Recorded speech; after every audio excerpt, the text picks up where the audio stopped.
Senhor esteja convosco. Ele está no meio de nós. Proclamação do Evangelho de Jesus Cristo, segundo Mateus. Glória a vós, Senhor. Naquele tempo, Jesus foi à região de Cesareia de Filipe e ali perguntou aos seus discípulos: quem dizem os homens ser o Filho do Homem? Eles responderam: alguns dizem que é João Batista, outros que é Elias, outros ainda que é Jeremias ou algum dos profetas. Então Jesus lhes perguntou: e vós, quem dizeis que eu sou?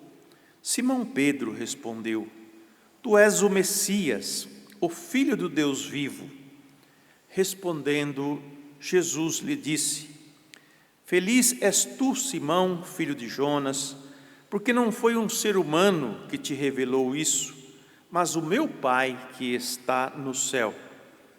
Por isso eu te digo que tu és Pedro, e sobre esta pedra construirei a minha igreja, e o poder do inferno nunca poderá vencê-la. Eu te darei as chaves do reino dos céus. Tudo o que tu ligares na terra será ligado nos céus. Tudo o que tu desligares na terra será desligado nos céus. Palavra da salvação. Glória a vós, Senhor. Que as palavras do Santo Evangelho perdoem os nossos pecados. Amém. Amém. No dia 22 de fevereiro de 1997, eu era ordenado diácono. Portanto, são 26 anos, 27 anos já de diácono. E esse ano 26 de padre, em 7 de junho. Para mim foi uma grande alegria ter sido ordenado neste dia diácono, como fui ordenado padre no dia na festa da Santíssima Trindade. E hoje estar aqui neste santuário do Pai das Misericórdias e Deus de toda a consolação. A cátedra de Pedro, assim chamada, no dia de hoje, esta festa, é porque os primeiros cristãos, quando se reuniam, depois que Pedro foi martirizado, eles colocavam uma cadeira que representava a pessoa de Pedro, o apóstolo que Jesus confiou a ele as chaves do reino dos céus. O grupo dos apóstolos tinha um coordenador, um presidente, porque era uma associação de pesca, o grupo dos apóstolos, e Pedro era o responsável por eles. Sempre se destacou no grupo dos discípulos, embora ele era um 8 ou 80, né? Ele é dois extremos. Mas Pedro também tinha um coração humilde e reconhecia também a sua fragilidade, tanto que ele é o primeiro a cair nos pés de Jesus naquela pesca e dizer: afasta-te de mim porque sou um pecador. E dali Jesus vai dizer: eu vou fazer de você pescador de homens. Mas a cadeira de quem ensina, aí é o sentido da cátedra, porque aquele que ensina, ele está sentado na cadeira, né? Jesus está sentado à direita do Pai, como Rei e Senhor do Universo. Assim também os grandes mestres ficavam sentados numa cadeira na frente de todo o povo e ali ele ensinava. Então a igreja traz a cátedra de Pedro como uma marca, como um sinal daquele que preside a Assembleia dos Cristãos. E a profissão de fé de Pedro é a profissão de que aquele Jesus que eles conhecem é o vindo de Deus. Enquanto os outros imaginavam que Jesus era esse profeta, aquele profeta, não tinham bem claro ainda dentro de si quem é Jesus, Pedro já via com clareza quem é ele. Por isso ele faz esta profissão de fé. E Jesus lhe confia, em cima desta profissão de fé, a sua igreja, o seu rebanho. Embora Pedro seja frágil, ele ainda vai negar Jesus 3 vezes. Deus sabe lidar com a fragilidade humana. E, portanto, mesmo na nossa fragilidade, Ele confia em nós. Então, nós temos que olhar não para a nossa fragilidade, mas para a nossa confiança em Deus, para a nossa esperança nele.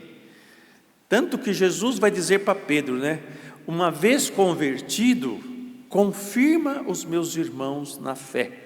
Confirma os seus irmãos na fé.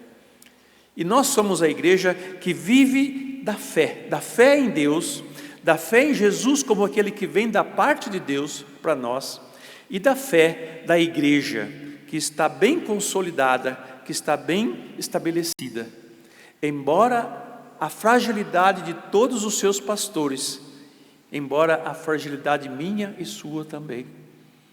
Por isso ninguém vai se levantar como juiz dos outros, mas ao contrário, como alguém que intercede, como alguém que reza, não só pela sua salvação, mas por toda a igreja, por todo o corpo de Cristo, que é um corpo que está, né, em constante conversão, em constante mudança. Por isso que o tempo que nós estamos vivendo também nos convida a essa mudança. Mas Deus confia em nós e espera de nós sempre uma resposta positiva, sempre uma resposta verdadeira de conversão, de mudança de vida. Tanto que Pedro, ao falar para os seus sucessores, para os presbíteros, quer dizer, aqueles que tomam conta da comunidade, aqueles que são os supervisores da comunidade, o como deve cuidar da comunidade. E olha que esse tema da carta de Pedro, eu participei de vários congressos de sacerdotes, e sempre a gente volta nesse trecho aqui, em que Pedro diz: exorta aos presbíteros que estão entre vós, eu presbítero como eles, testemunha dos sofrimentos de Cristo e participante da glória que será revelada. Sede pastores do rebanho de Deus confiado a vós, cuidai dele, não por pressão, mas de coração generoso, não por torpe ganância, de ter poder, de ter as coisas na mão, mas livremente, não como dominadores daqueles que vos foram confiados, mas antes como modelos do rebanho. Aqui está, vamos dizer, bem resumido em 3 pontos, o que deve ser um presbítero, um homem que governa a igreja, um homem que conduz a igreja, e isso não só dentro da igreja, porque a todos aqueles que foi confiado responsabilidade, também deve buscar esse coração, como o coração de Cristo, o bom pastor, que deu a vida por suas ovelhas, se deu por inteiro por ela. Assim, quando aparecer o pastor supremo, recebereis a coroa permanente da glória. O Salmo 22 coloca-nos esta oração em nossos lábios, né? O Senhor é o pastor que me conduz, não me falta coisa alguma. A nossa igreja, meus irmãos, foi confiada a homens frágeis, mas que, cheios do Espírito, podem produzir muitos frutos, que esses homens convertidos podem trazer grande benefício para toda a igreja, seja os pastores, desde o Santo Padre, até o mais humilde dos cristãos.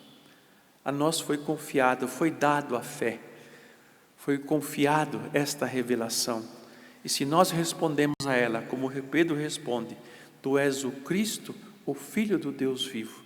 Esta é a fé da igreja, ninguém vai mudá-la, ninguém vai ensinar coisas diferentes, como o próprio apóstolo Paulo vai dizer: se alguém anunciar um evangelho diferente, seja anátema, porque o evangelho nosso está nesse fundamento, nessa pedra que é Cristo Jesus, e todos aqueles que creem nele e sabem de onde ele veio, também se torna uma pedra, se torna uma firmeza de fé.